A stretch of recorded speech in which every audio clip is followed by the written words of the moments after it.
I want the characters, and from what I've seen, I think I understand it. I've seen what you've seen, but I think I understand it.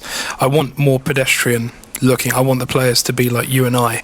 If you look at things like programs like The Walking Dead, a really good word that springs to mind, and I think it should be integrated in some way in the way that we further ourselves, is survivalism, and the idea of survivalists, people having to stick together to fight off these people. And I like the idea of people who have been plucked out of suburban lifestyles or kind of urban lifestyles and are set against zombies. Now, we didn't have that before. We had protagonists. We really did have kind of these high personality people like Richtofen and Dempsey, and even Takeo, and well, not Takeo, it's fucking boring, but like Nikolai and things. You know, we had that before, but I like the idea of that. I'd like the story to be closer to home in terms of what we would experience as humans now, not so much as the time travel. That was always a bit of a cop-out, and the kind of all of that stuff still is a bit of a cop-out, so I like it to be slightly more normal and slightly more feasible. And the last thing I'd like to see, and it goes back actually to the gameplay mechanics, is a really interesting idea that I came up with yesterday actually when I was trying to make my own hardcore mode on Black Ops. And I really like the idea of zombies when they're in a pack. Like, it's actually another way to alleviate rape trains. When they're in a horde or a group or whatever, or a train, they get a pack mentality and they move faster. And if there's a full spawn of zombies, they're going to move faster than you.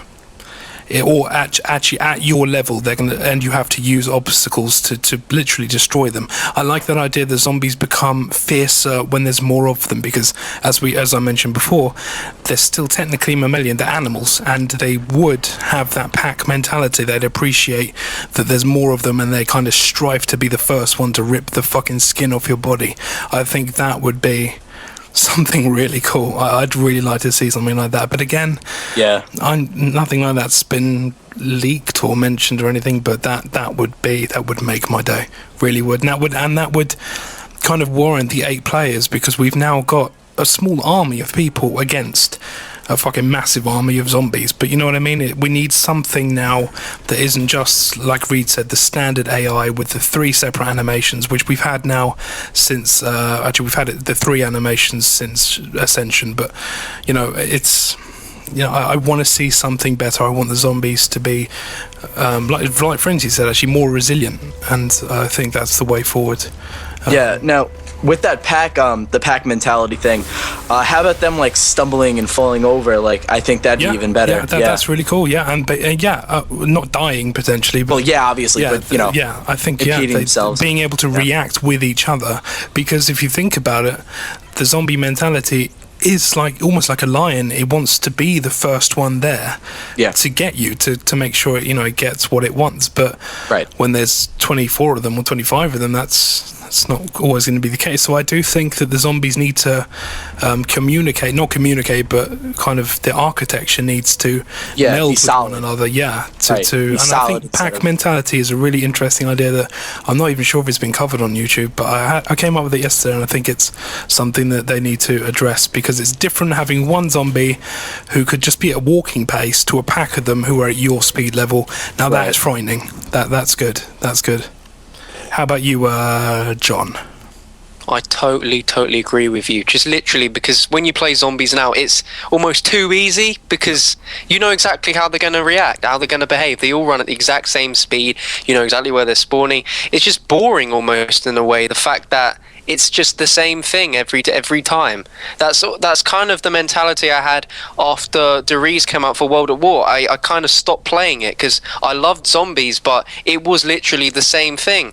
So if you do add the AI thing where zombies, there's multiple zombies behave differently, I think that'll actually add a more scare factor, because the zombies is there to actually scare you. And if you make it actually make it an actual scary experience, 1, it will be more enjoyable, 2, it is more difficult than Black Ops 1 zombies, and 3, it's just going to seem more entertaining, and it's actually a challenge.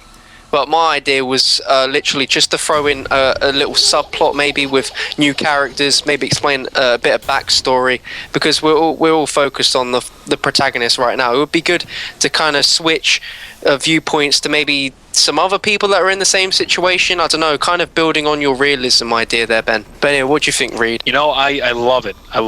I mean, this is what it's all about, getting these ideas together, and that's exactly it. With the season 2, I feel new characters are going to be in one of the 2 maps, because I believe there's going to be 2 maps on release day. Even if there's only one, we're going to see new characters. And the idea that the more we can relate these things, the better the game's going to be.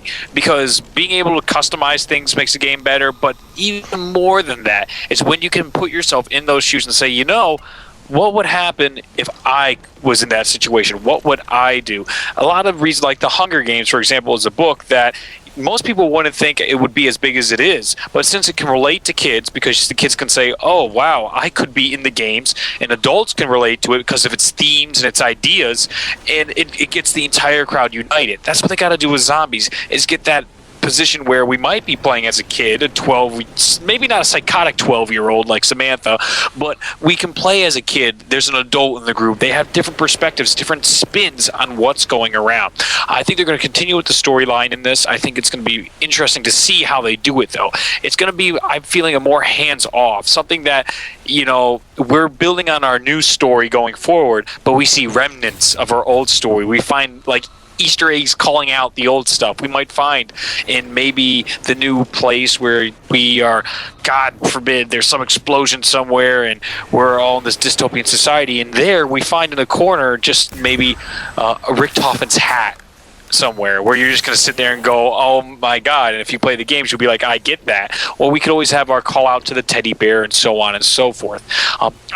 I'm not sure if I'm 100% feeling different universes going on at the same time, that one thing could happen at one moment in time while another happens at the other.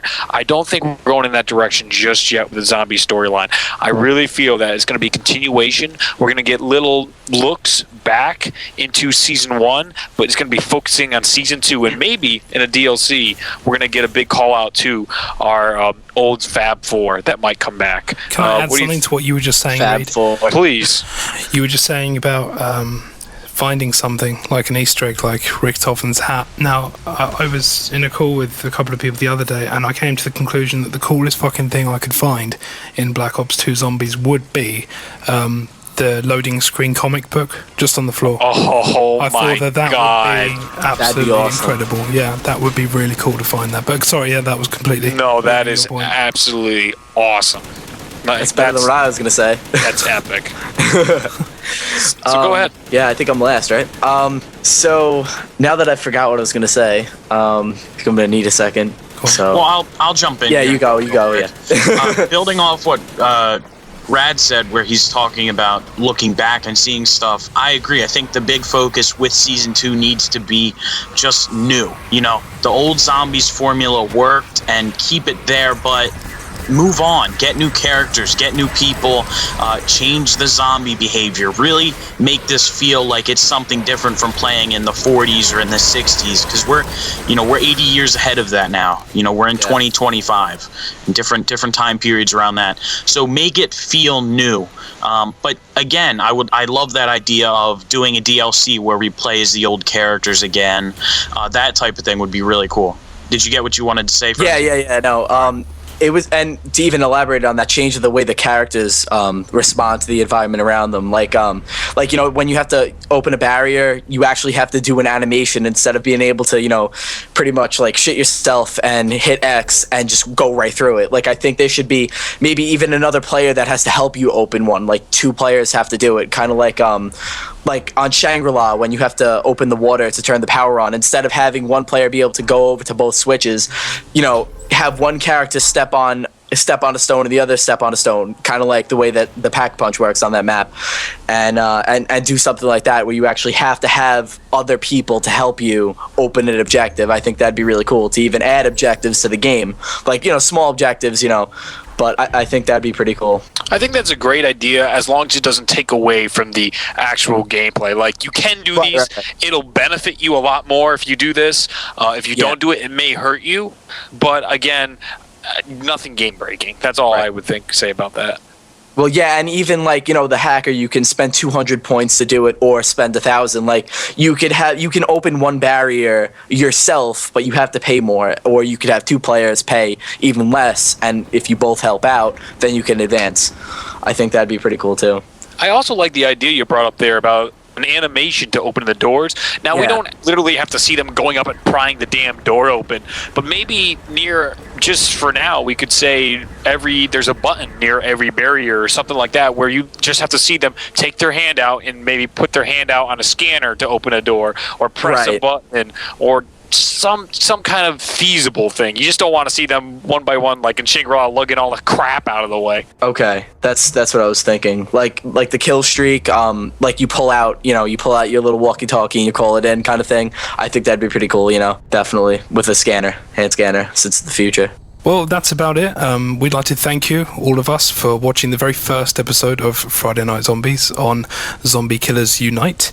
What I suggest, definitely you do, is hit the subscribe button, hit the fucking like button. Check out all of our channels. Will be linked in the descriptions. We hope you enjoyed the gameplay, and we will see you not this Friday coming, but the Friday after. If you have any questions that you'd like us to answer, leave them in the comments section, and we will call out your name, call out your question, and try and get some brain cells frying not next week, but the week after. I'd like to thank Nick, Reed, John, and Jose for joining me today with this, and we will see you soon. Take care, guys. Goodbye.